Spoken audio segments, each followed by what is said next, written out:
I have a story for you today. A true story. A ghost story. It's called The Lamplighter's Dream.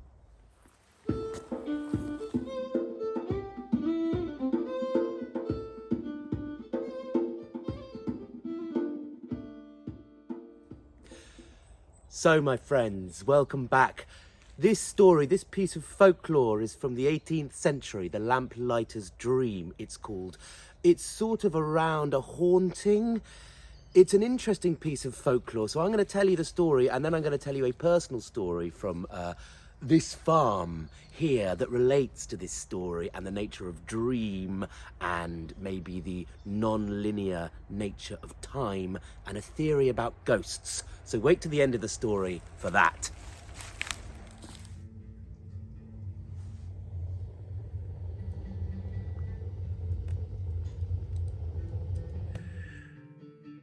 So, my friends, this is the story of the Lamplighter's Dream. Now, as I said just outside there, this story was first recorded in the 19th century by a folklorist who met an old boy down the pub in Norfolk, in a village in Norfolk, in the Fens. So this is a marsh story. Now, this old boy was a lamplighter. He lit the lamps in the church in Norfolk Fens, as he would light the church for the congregation so they could make their way over the dark marshes to the lit church. He didn't always have this job, though, this old boy. When he was a young man in the tail end of the 18th century, he was a peat cutter in the fens, in the marshes. He had just been married. He had a young wife that had a child, so he needed all the work he could get. So he went out with the labourers to cut peat from the marshes, which has been going on for a very, very, very long time in these islands. In fact, they only recently stopped doing it in the Western Isles of Scotland and Ireland. I could still buy peat from a garage last time I was driving around Ireland in the truck. Really good for a fire. Gives off a lovely smell. Well, I think it's lovely. Considered bad for the environment now, so it's not done. Anyway, this peat cutter used to walk a long way to work, and he would, with the other labourers, cut the peat and bag it up, and then it would be dried out and prepared for people's fires in their homes. Main way of warming a home in those days. Now, one day, this young peat cutter was digging the peat with his peat cutting tool, and his spade had just hit something hard in the ground. Probably a piece of bog oak, he thought, that goes very, very hard, almost like stone. He dug the thing out and found that it was a piece of timber, hewn piece of timber, about yay long, about 4 feet long maybe, and about this thick, and he could see it had been roughly hewn with an axe. He could see the axe marks, and when he looked closer and cleared the muck off it, he could see there were really old, thick iron spikes being driven through each end of this piece of wood. And they had been bent over, hammered over, almost as if fixing something to this strange, twisted, very old-looking piece of wood. This peat cutter, lamplighter, decided he would take the thing home and saw it up into logs to keep his wife and home warm. And he got back, and the peat fire was still going, so he gave it a bit of a poke and sawed up this thing and put one of the ends of this gnarly, ancient piece of wood in the fire. Gradually the peat kindled it, and he sat in his chair by the fire just like this one, poured himself a mug of ale. His wife was at his mother-in-law's house that night. He had the place to himself and sat in his chair. He fell into a deep, strange sleep, and he had a dream, the lamplighter's dream. He could remember this dream clear as day, even as an old man, when he related this story to this wandering folklorist. It was this. He was standing in the fens, exactly where he had been working that very day. He recognized the contours and shape of the land, but it was different somehow. There were buildings, there was a village, simple village of thatched buildings, and people dressed very differently were coming out of the village, and a gong was being banged somewhere to get people's attention, and all these people were coming out of these huts and assembling on the riverbank. On this riverbank, there was a very large man, half naked, wearing a big leather apron, and he was carving a cross of oak, hewing it and fastening the two pieces together with great iron spikes, hammering them into the cross. And as he was doing this, some soldiers arrived, marching in step, and they had sort of brass-coloured hats, and they dragged this bedraggled, wretched man, dressed in nothing but a sheepskin, and flung him on the ground, and kicked him, and whipped him till he bled, till you could see his exposed rib cage. And then the soldiers stood around and waited. And then the person who was clearly their captain or leader arrived on horseback with a red cloak and a kind of strange kind of brass hat with a crest on it. And this officer, this leader, spoke to the assembled villagers who were dressed differently to the soldiers and looked different to them. And he said to the villagers, "One of your number has been caught stealing grain from the grain store. He will be punished accordingly as a warning to the rest of you." And then the man was kicked and beaten and whipped again. And then the cross was erected up on the ground like that. And the man was hoisted onto it after being splashed with cold water and recovered. And he was nailed to that cross and left there. And then other people came and handed out cups of wine and cakes to the soldiers and also the assorted villagers, and they were encouraged to throw things and pelt this accused thief with vegetables and this and that, and they said unkind things and poured scorn on him and said things like, "Let's come back in 12 months' time to see the state of his bleached bones here on the riverbank." And there were indeed many other crosses along that riverbank with various corpses in different states of decay strung up upon them. So these villagers had their fun and had their wine and jeered at the dying man on the cross, and then they went back to their village, pleased that it was not them on that cross. No, they were good subjects. A little later, there was a cloud of dust, and another small group of about between 10 and 20 shabbily dressed people were driven by soldiers with whips towards this dying man. And again, the soldiers spoke to this new group of people that were forced to stand in a circle around the crucified thief. "This is one of your own, one of you thieves and robbers and rebels. Watch how he dies now," said the officer. "You will watch him till the sun comes up. You will watch him die here as a lesson to you." And then the officer in his crested hat rode off on his horse, his scarlet cape flowing behind him. So there was just a small contingent of soldiers left. This is in the dream, really clear dream. This old man could remember it decades later. Such was its clarity. So these soldiers were set to guard all night, and at one point they were brought wine and cakes like before, and they drank the wine. They were guarding the ring of people that were forced to watch this crucified thief. Later, one of the wine bearers brought another cup of wine, and she, who was a woman, just slipped something into the clay vessel of wine, which all the soldiers drank from. A little while later, each and every one of them began to convulse, dropped his spear or sword, and fell to the floor, twitching in agony, and slowly died there. Soon as that happened, the ring of prisoners in cahoots with the wine bringers sprang to their feet, got the swords and spears, put the poor thief out of his misery, and killed any of the last remaining soldiers that still hadn't died.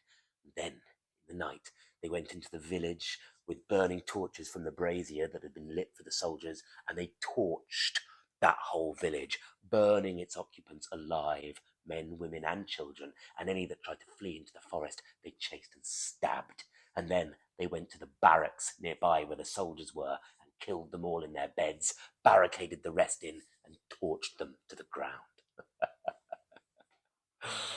That was the story of the Lamplighter's dream. Stirrings of rebellion long, long ago.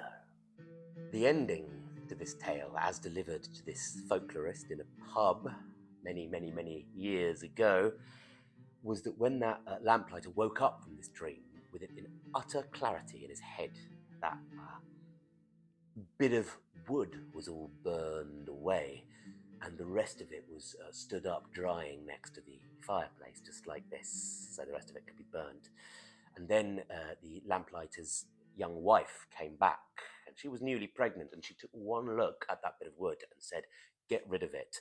I am pregnant with your child. Do you want him to be born deformed or cursed? I've got a bad feeling about that piece of wood." So dutifully, the lamplighter got rid of the piece of wood the next day. He just tossed it in a river somewhere, got rid of it. He wasn't going to burn it in the fireplace again, lest he have another strange dream. The nail from that bit of wood he actually took out of the fire, and when it cooled, he hanged it in a beam in his house and hung his Christmas ham on it later that year, so the story goes. The next few days and weeks when cutting the peat, many of the other workmen also turned up bits of nail, and they thought they must have surely been Roman nails, because this part of Norfolk was indeed a very important place in history in the Roman occupation of Celtic Britain. And the place where they had been working was called Cross Bank.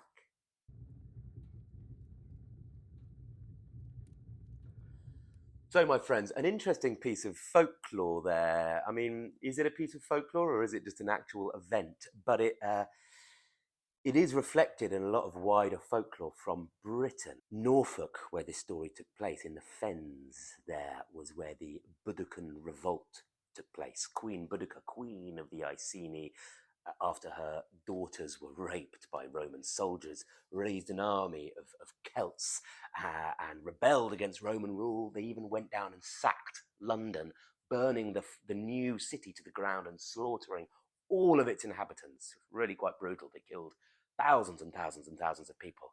And they went on torching Roman cities. It was almost the end of Roman Britain, which was just in its infancy. The Roman legions were off in Anglesey in Wales fighting the Druids. They were taken by surprise. Boudica's army was beaten in the end. But an interesting story, because it almost seems like it's a sort of cultural memory or echo of this time. This story is connected to this farm where I live and grew up on in Wiltshire. Norfolk was the kingdom of the Iceni. Here in Wiltshire, this was the kingdom of the Dobunni, another Celtic tribe. I've designed this t-shirt. I'll put a link to it if you want to also fly the flag for the Celtic tribes of Britain. This part of Britain was a little bit more friendly with the Roman Empire. In the field on our farm, literally just 200 meters that way, archaeologists in the last couple of years have discovered a Roman kiln that built the Roman city of Corinium, now known as Cirencester. It was the second capital in Roman Britain. London, or Londinium, was the first. Corinium was the second. York, or Iberacum in the north, was the third. Now, I have a story very similar to this one that happened to me, or happened rather to my partner, Tamsin. So I'm just going to tell you that because it feeds in here really nicely. And then I'd like to tell you about a kind of theory about ghosts and time that maybe links in here as well. So Tamsin, my fiance, when we had just sort of started seeing each other, I was house sitting for my mum and dad in the main farmhouse just over there where my dad lives now. And we decided that we would sleep on the floor next to the fire because it's romantic, isn't it?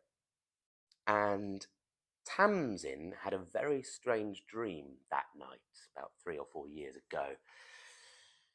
In this dream, a whole load of soldiers. She heard a sound of swishing and marching steps and marching sounds and soldiers marching. And she looked up And there, in the room we were sleeping in, marching through the door to the conservatory, was a whole line of soldiers marching like this, hut, hut, hut, marching straight past us. She was like looking at their legs, their bare legs with sandals marching past, and they were all wearing brass-coloured hats. This is when she related the dream to me the next morning, and some of them had red cloaks. And then they just marched right past us and out of the wall the other side of the farmhouse. Very strange dream, and she didn't know whether she was dreaming. She was in that half liminal space between dream and waking. When Tamsin told me that story the next day, I said to her, agog, they sound like Roman soldiers.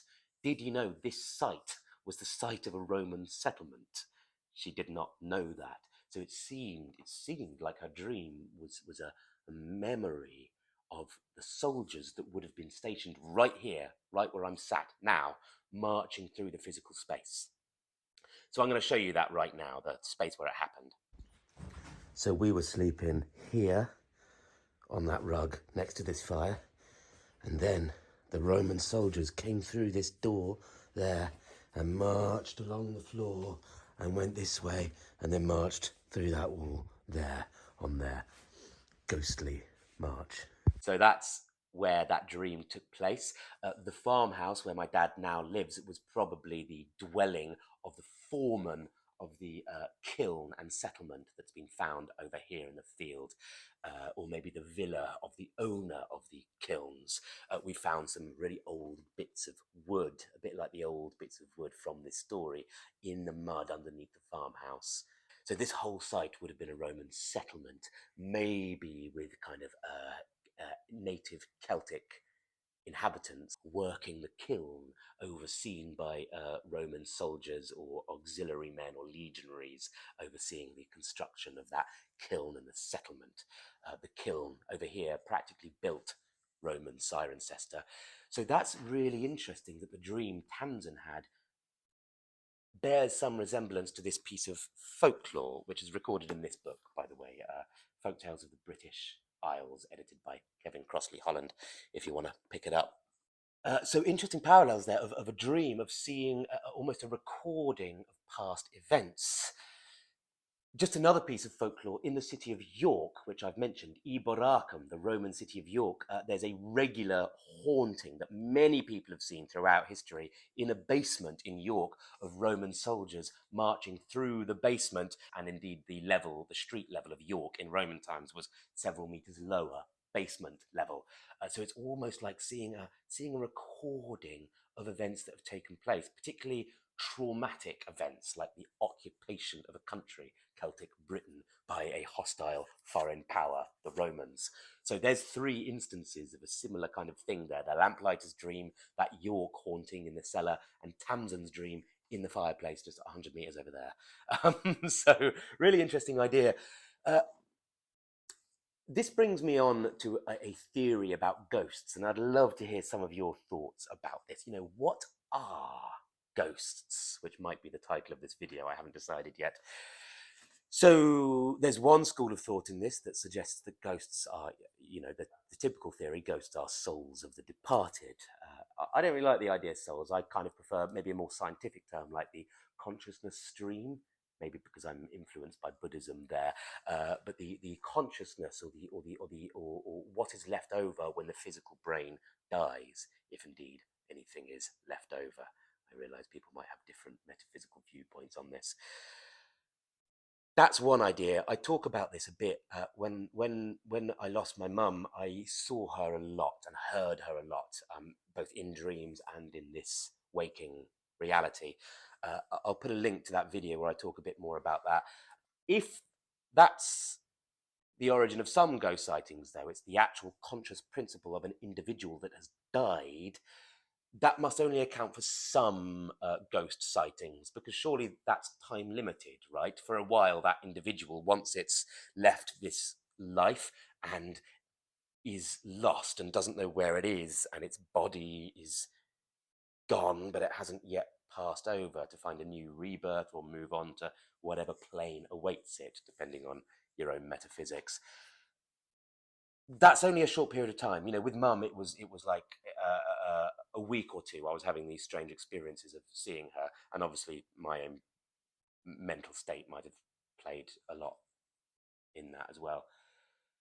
When we're talking about sightings of long dead people, like Roman soldiers and dead Celts, that's surely not the conscious principle of someone that has died. Too much time has elapsed. I like the theory, it's quite a common theory, this one, that it's in some way a recording of a traumatic event that is almost replayed in the minds of other people that encounter that space, almost like the mental world of people suffering traumatic events is imprinted in some way in the physical space. Obviously, if your worldview is physicalist or materialist, then that's probably not going to make sense for your own metaphysics. You would need to be an idealist for that to make sense, for mind to be in some sense the foundation of reality and matter emerging out of that, rather than mind emerging out of matter, which is the usual Western scientific model. So we'd have to swap that around. Panpsychism, we sometimes call idealism today, don't we? But yeah, some kind of image, some kind of mental happening that imprints itself on the physical space and is replayed, experienced through living later people. Maybe that's a source of a lot of folklore. It's kind of dreamt, or kind of comes from some mental sphere into our waking existence, and then becomes part of our folklore. Just an idea. Let me know your theories about ghosts and what they are. So that's the story of the Lamplighter's dream, and a story of Roman Britain there and the occupation of this island. Thank you very much for watching, my friends. Thank you to my Patreons, as always, for supporting this channel. I've mentioned Tam in this video, so I might as well mention that she's an excellent spoon carver. This is one of her creations. I'll put a link to her website if you want to check that out. Also, if you become a Raven tier Patreon of mine, I'll send you one of Tam's spoons, or maybe an Ogham stick like this one, if you write to me and let me know what you would like. Anyway, that's about all for today, my friends. Ghosts. What are ghosts? You let me know. See you later.